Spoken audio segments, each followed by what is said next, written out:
On an isolated island in the perilous waters of San Francisco Bay stood Alcatraz, the world's most formidable fortress. For years, it contained some of the most notorious criminals, seemingly impossible to escape from. But on one fateful night in 1962, the air was electric with defiance as three men dared to defy all odds in a bold bid for freedom. This is the gripping story of their daring escape from Alcatraz, a legendary feat that captured global imagination and left behind an enduring legacy of mystery. We're going back in time to relive the moment when these men attempted the unthinkable. Initially known as Isla de los Alcatrazes, or Island of the Pelicans, Alcatraz underwent a dramatic transformation in the early 1900s. While it began as a U.S. military outpost, by 1934, the federal government had turned it into a high-security prison for the nation's most dangerous criminals. Surrounded by dangerous waters, strong currents, and jagged cliffs, the island seemed to promise one thing: there was no escape. The prison itself was equally escape-proof. Armed guards patrolled every corridor, and state-of-the-art searchlights and alarms made Alcatraz not just a prison, but a fortress designed to crush any thoughts of escape. Yet three men refused to give up on the dream of freedom. Frank Morris and brothers Clarence and John Anglin were those men. Morris, born in 1926 in Washington, D.C., had lived a life of crime, marked by numerous burglaries, armed robberies, and even a successful escape from another prison. His intelligence and determination made him a formidable prisoner. The Anglin brothers, Clarence, born in 1931, and John, born in 1930, were from Georgia and had a history of bank robberies. Both had repeatedly managed to avoid capture, sharing with Morris a fierce desire to break free from Alcatraz. The prisoner, Alan West, was initially part of the escape plan, but couldn't join them in the end.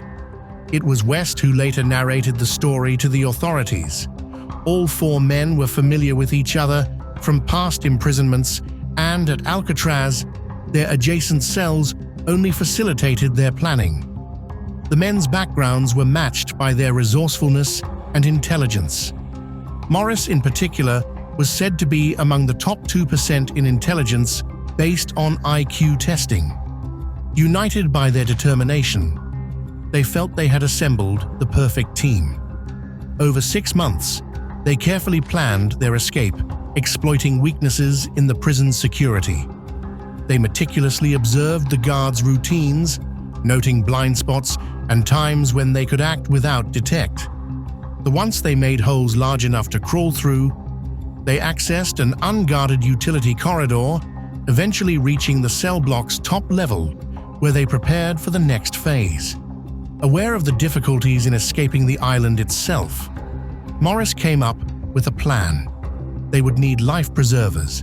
They constructed life vests from over 50 raincoats and other materials they had stolen, using a design Morris had seen in a magazine.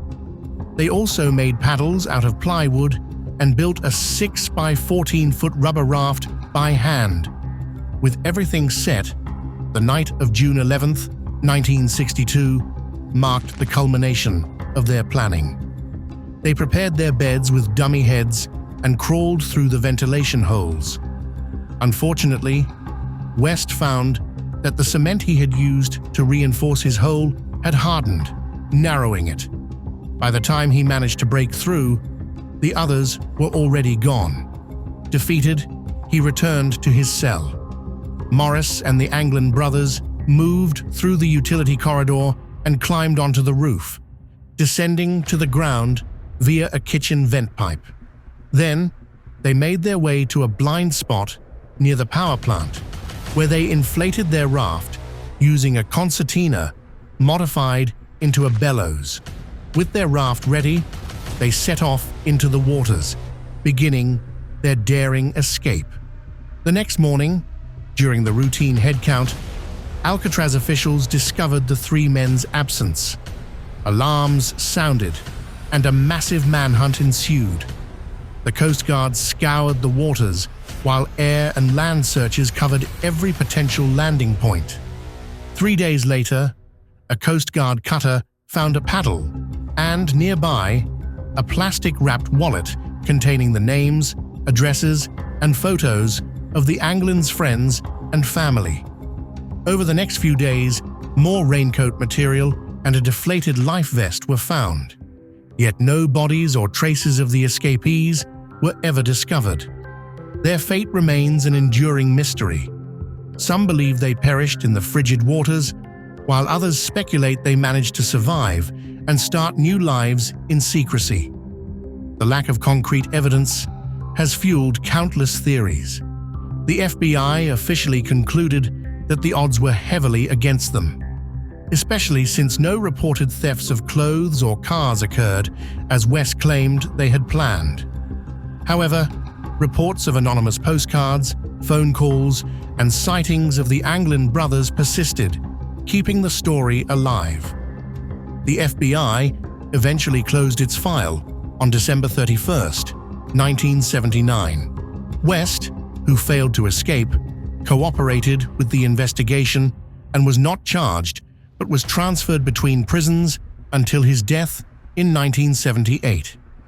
Alcatraz closed on March 21, 1963, not due to the escape, but because it was too costly to operate, and the building had suffered extensive saltwater damage. The tale of the escape continues to captivate public interest, inspiring numerous books and movies, including the 1979 film Escape from Alcatraz, starring Clint Eastwood. Whether Morris and the Anglin brothers survived remains a mystery. Yet their escape stands as a testament to human ingenuity and the lengths to which people will go in their quest for freedom. Enjoy stories like this? Don't forget to subscribe, and we'll see you in the next one.